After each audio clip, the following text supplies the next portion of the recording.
bienvenue au journal. Voici ce qu'il faut retenir de l'actualité. 34 ans après, les Burkinabés se souviennent du 4 août 1983 qui marquait le début de la révolution démocratique et populaire. 4 années au cours desquelles les comités de défense de la révolution étaient de toutes les batailles.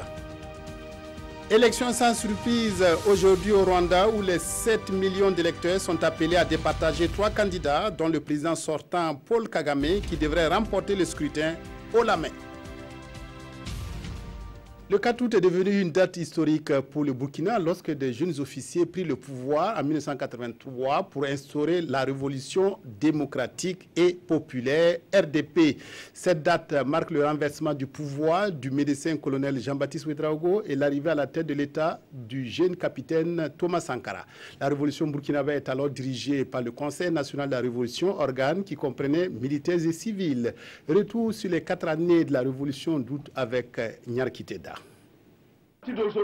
Tout est parti du 17 mai 1983, date à laquelle le capitaine Thomas Sankara, jusque-là Premier ministre du régime du commandant Jean-Baptiste Ouédraogo, est exclu du CSP, le Conseil du salut du peuple.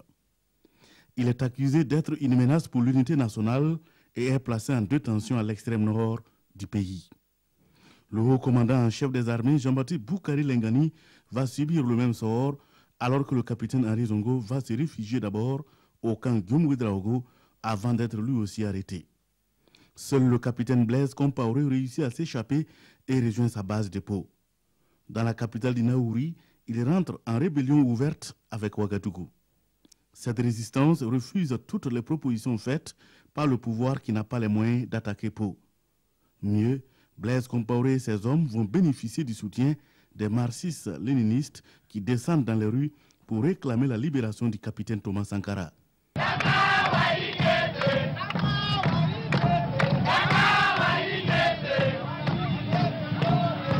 C'est une pression coordonnée qui grimpe d'un cran.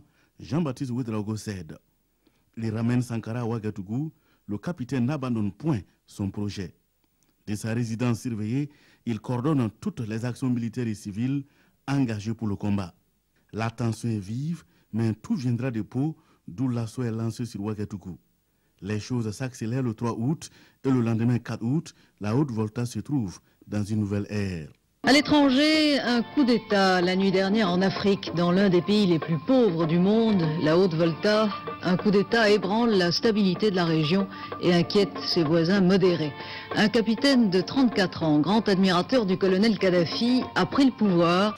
Le commandant Jean-Baptiste Ouédraogo tombe avec son CSP, le temps des capitaines commence.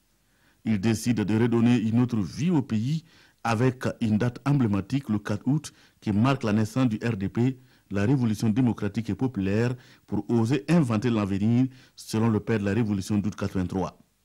Le nouveau pouvoir est d'obédience marxiste-léniniste. Il décline son projet de société dans les 2 OP, le discours d'orientation politique. Objectif, réformer dans tous les détails près la société voltaïque, avec comme clé de voûte le CNR, le Conseil national de la Révolution, soutenu par ses démembrements, les CDR, les comités de défense de la Révolution. Premier acte fort de la réforme, la naissance des TPR, les tribunaux populaires de révolution. À l'occasion du premier anniversaire du pouvoir révolutionnaire, le pays change de nom. Ce nom Haute-Volta, Volta en anglais, a été légué par la colonisation. Mais afin de retrouver notre identité culturelle, nous l'avons rebaptisé Burkina Faso, c'est-à-dire la patrie des hommes libres et dignes. Un nouvel hymne voit le jour, le Titanier, un nouveau drapeau pour être en phase avec les idéaux et le pays désormais divisé en 25 provinces et 121 départements. En un an, les révolutionnaires changent tout le système de production et font la promotion des produisons et consommants burkinabés. Des grands chantiers sont ouverts dans tous les secteurs et portés par les populations elles-mêmes. Enjeu, rendre le pays autosuffisant en très peu de temps. Les résultats sont encourageants et galvanisent le leader charismatique dans ses convictions, celle de libérer son peuple du joug colonial, du néocolonialisme et de la domination impérialiste. En dépit de toutes ces actions nobles, la révolution a connu des limites. Les pouvoirs, par exemple, sont entre les mains des CDR qui commettent des abus. La justice est politisée avec pour conséquence des règlements de compte. Des dissensions voient le jour, la révolution commence à s'essouffler. Je me retrouve un peu comme un cycliste qui grimpe une pente raide, qui a à gauche, à droite des précipices. Il est obligé de pédaler, de continuer de pédaler, sinon il tombe. Et la conséquence, on la connaît, la fin dans des situations confuses de la révolution avec la disparition tragique du père fondateur le 15 octobre 1987. La révolution burkinabé n'aura duré que 4 ans, 4 ans de lutte pour la liberté, l'intégrité et la dignité, avec comme guide le capitaine Thomas Sankara. Parler de la révolution burkinabé sans évoquer les comités de défense de la révolution serait impensable. Principaux acteurs du 4 août, les CDR, étaient présents dans tous les secteurs, villages et services. C'était en quelque sorte les gardiens de la révolution qu'ils défendaient avec quelques dérives. Aujourd'hui, beaucoup se souviennent des CDR et ils en parlent avec amertume. Nongba Kouda, Vincent Tiendrebego. Sous la révolution au Burkina Faso, ils ont fait la pluie et le beau temps. Eux, ce sont les CDR, les comités de défense de la révolution. Et les Burkinabés d'un certain âge s'en souviennent encore. Émile Dendane en a suivi la formation. Notre mission, c'était de défendre, les frontières et surtout la ville pour que l'ennemi ne puisse pas rentrer. Si je me rappelle bien, même à la guerre de Noël en 85, les comités de défense de la révolution ont bien protégé le pays. Puisque partout, même les habitants même étaient des CDR. Pour traverser un village d'un autre, il fallait monter patte blanche. Sinon, tu ne peux pas circuler comme ça à tout hasard pendant la guerre. Il y avait le tribunal populaire de la révolution qui jugeait à travers les secteurs, les villages, et avant la justice elle-même. Puisque si eux, ils n'arrivaient pas à décanter une situation, ils font recours à la justice. Assurer la sécurité des biens et des personnes, faire respecter le civisme et défendre les valeurs de la révolution, autant de tâches assignées au CDR. Mais dans l'exécution de leur mission, ces braves défenseurs de la révolution vont connaître certaines dérives. Bon, ce que les CDR faisaient, que c'était pas bien. Bon, ils pouvaient s'accaparer des biens des gens comme ça et puis c'était pour eux, bon, c'était pas bon. Par exemple, tu as un porc qui est en train de circuler comme ça ou bien un mouton, le gars il attrape ça, ben, c'est pas joli à voir. Si ils attrapent les moutons pour amener à la permanence, si vous ne partez pas vite, bon, eux-mêmes ils vont garder ça pour un bout de temps. Mais si la personne ne vient pas, ça revient pour eux, ils vont égorger pour préparer, manger. Au départ, c'était bon, ils faisaient leur travail. Mais il y a eu un peu de dérapage à quelque part qu'on devait corriger. Mais Sankara lui-même avait compris et commençait à corriger ces erreurs-là. Pour beaucoup, les CDR, malgré tout, ont été une bonne initiative de police de proximité qui se distingue des groupes d'autodéfense d'aujourd'hui. Musicien à ses temps perdus, le père de la révolution burkinabé a dès son arrivée au pouvoir pensé à la création de groupes musicaux qui était assurément une nouveauté au Burkina.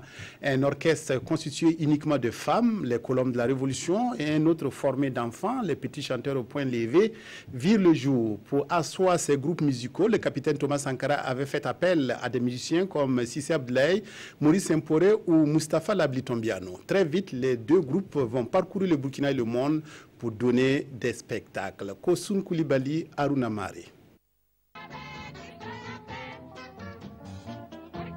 Ces images sont celles des colombes de la Révolution et des petits chanteurs au point levé. Elles rappellent tout un pan de l'histoire culturelle de la période révolutionnaire. Ces femmes et ces enfants constituaient à l'époque les deux formations musicales créées à l'initiative de Thomas Sankara. Nous sommes aux premières heures de la Révolution. Tom Saint, il m'a fait appeler et nous sommes en pleine révolution. La révolution a besoin de toi. On mettait l'accent, que ce soit les colombes de la révolution ou les petits chanteurs, on mettait l'accent sur la création nationale, la création personnelle. Abdoulaye Sissé fera appel alors à d'autres musiciens expérimentés comme Maurice Simporé de l'harmonie voltaïque pour lui prêter main forte sur le projet. Selon les instructions reçues, le groupe devrait être opérationnel avant l'an 1 de la révolution. On a fait le test de recrutement Et puis voilà, c'est par là que j'ai été retenue. Et on était internés par la suite au PMK. Al combate que la patria contiene plaga gloriosa. Les petits chanteurs de Sankara, comme on les appelait à l'époque, étaient au nombre d'une douzaine, même effectifs au niveau de la première vague des colonnes de la Révolution. Chez ces dames, la guitare basse était l'instrument favori de Fatou Gadiaga. Elle avait aussi la casquette de responsable du groupe. Quand nous avons intégré l'orchestre, c'était vraiment avec une bonne foi de vouloir bien faire. Et avec les idéaux de l'époque, où nous savions que nous étions en train d'agir pour la patrie, on s'y était donné vraiment à corps, tout âme. Dès le 9 mai 1984, c'est la sortie officielle des petits chanteurs au point levé et des colonnes de la Révolution. La formation accompagne le capitaine Thomas Sankara lors de missions officielles, mais pas seulement. Sur place, les hôtes de marque ont aussi droit à leurs prestations. Pour les révolutionnaires, l'objectif affiché était clair, faire de ce vivier une courroie de transmission des idéaux de la Révolution.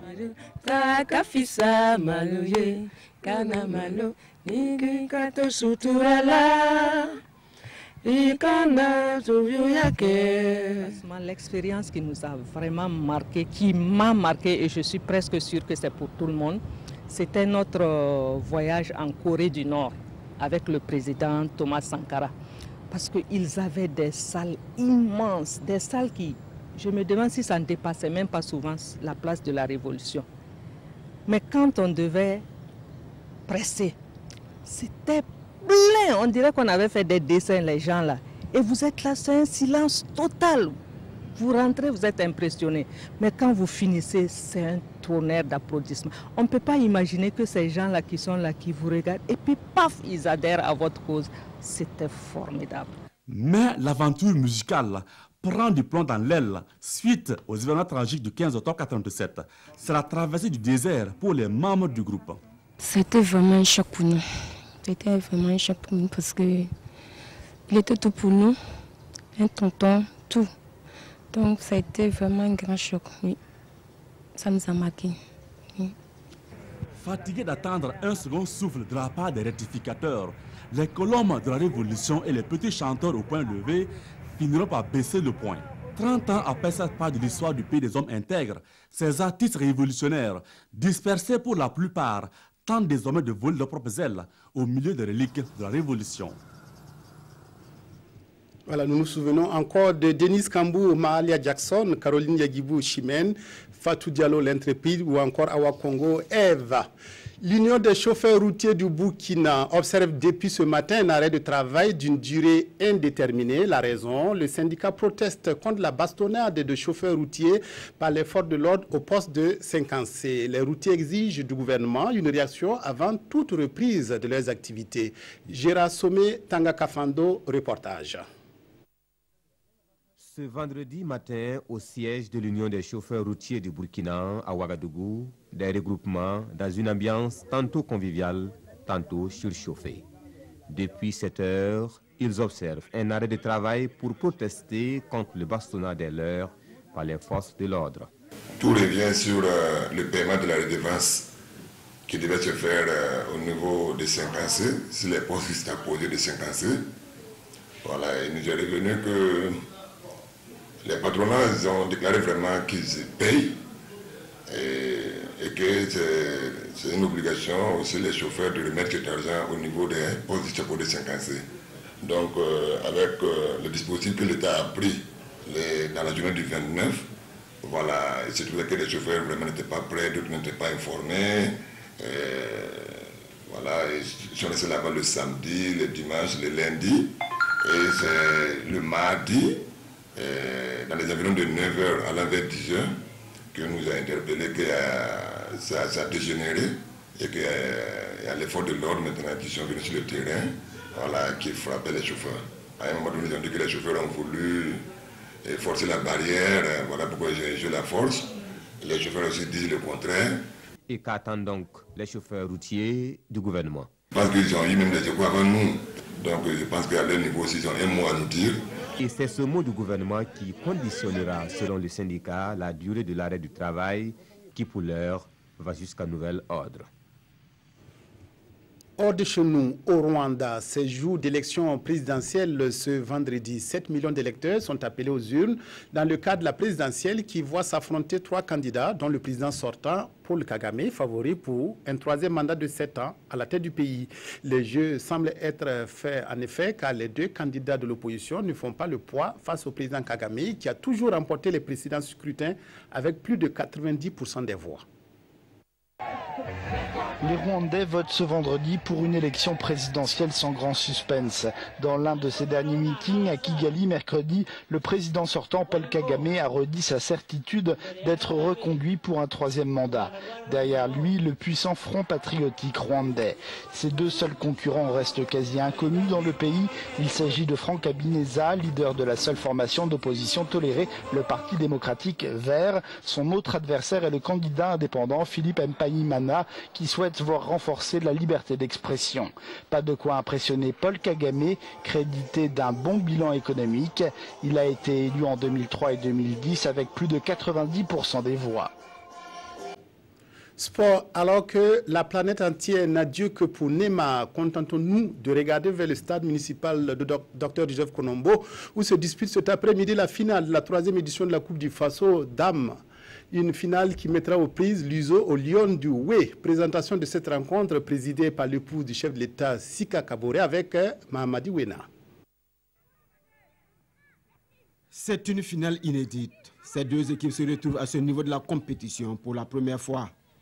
Entre le 5e du championnat des 2-1 les Lions et le nouveau promu, l'USO. Cette finale semble a priori déséquilibrée. Mais il faut se méfier d'une équipe de l'USO en pleine ascension.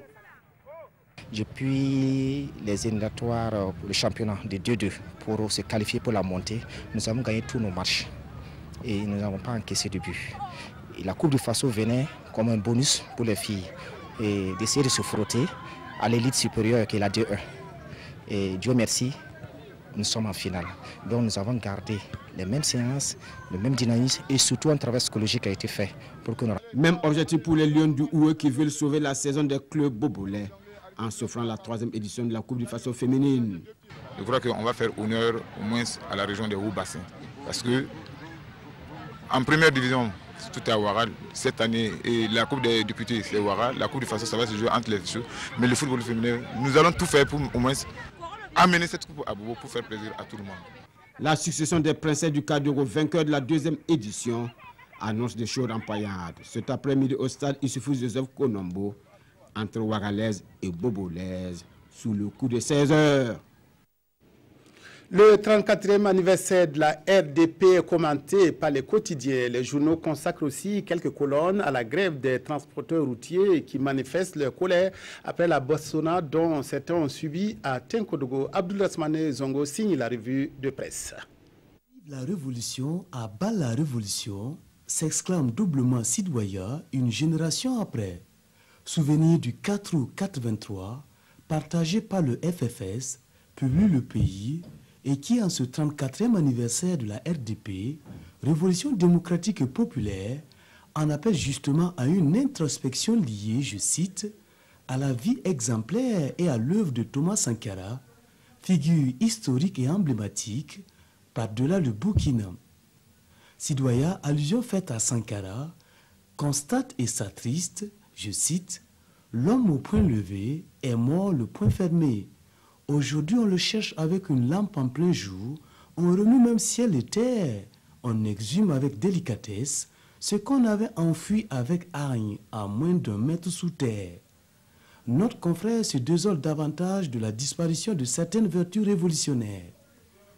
Le révolutionnaire d'hier a fait volte-face, poursuit notre confrère, pour devenir mercenaire. Il est dorénavant prêt à vendre la patrie, même à vil prix d'or, car la révolution ne nourrit plus le révolutionnaire.